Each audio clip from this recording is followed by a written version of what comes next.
வணக்கம், welcome to my channel 4 seasons. இன்றைக்கி வீடியோவில் பீன்ஸ் பருப்பு உசிலி பண்ணியிருக்கேன்.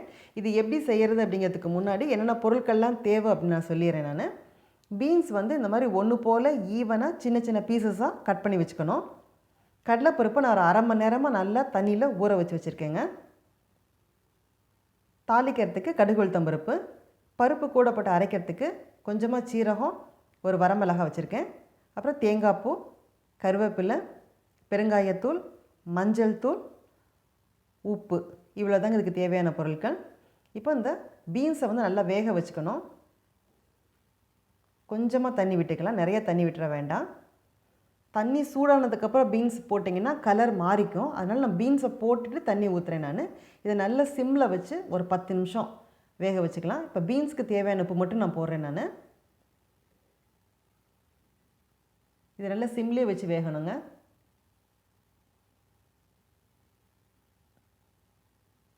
தண்ணி கொஞ்சமாக இந்த அளவுக்கு இருந்தால் போதும். இப்போ மூடி வச்சுக்கலாம். இது வெந்துட்டுருக்கட்டும், நம்ம பருப்பு ரெடி பண்ணிக்கலாம். பருப்பு நல்லா ஒரு 1/2 hour நல்லா ஊறிடணும்.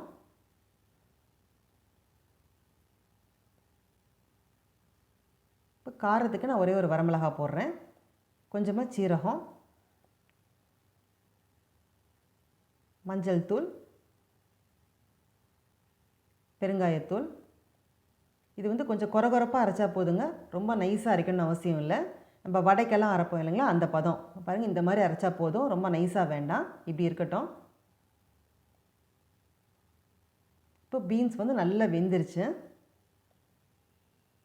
இப்போ இது அப்படியே இருக்கட்டும், நம்ம தாளிச்சுக்கலாம்.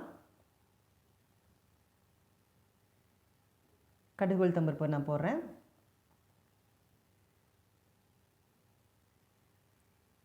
இதுக்கு வெங்காயம்லாம் போடணும் அவசியம் இல்லைங்க, வெறும் கடுகு உளுத்தம் பருப்பு மட்டும் போட்டால் போதும். அப்புறம் ஒரு வரமிளகாய், கருவேப்பிலை.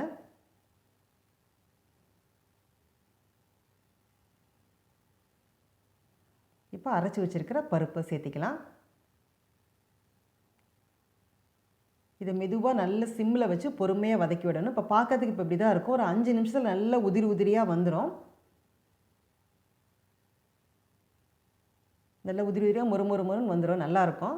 இது சில பேர் ஆவியில் வேக வச்சு கூட போடுவாங்க, அந்த மாதிரியும் செய்யலாம். டைரெக்டாக எண்ணெயில் போட்டு வறுத்துக்கலாம், அதுவும் ஒரு டேஸ்ட்டாக இருக்கும். ஒரு 5 நிமிஷத்தில் நல்லா உதிரி உதிரியாக தனித்தனியாக வந்துடும், நல்லா மொறு நல்லாயிருக்கும். இப்போ இந்த பருப்புக்கு தேவையான உப்பு மட்டும் கொஞ்சமாக சேர்த்திருக்கேன். இப்போ பாருங்கள், உங்களுக்கு நல்லா தனித்தனியாக வந்துருச்சு இல்லையா? இந்த மாதிரி இந்த பதத்துக்கு வந்துடணும், நல்லா இப்படி இருக்கணும்.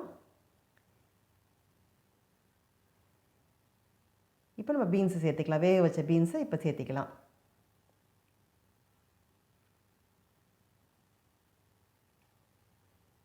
இந்த பருப்பை ஆவியில் வேக வச்சும் போடலாம், அதுவும் ரொம்ப டேஸ்ட்டாக இருக்கும். இது மாதிரி எண்ணெயில் போட்டு வறுத்தும் போடலாம், ரெண்டுமே ரொம்ப நல்லாயிருக்கும்.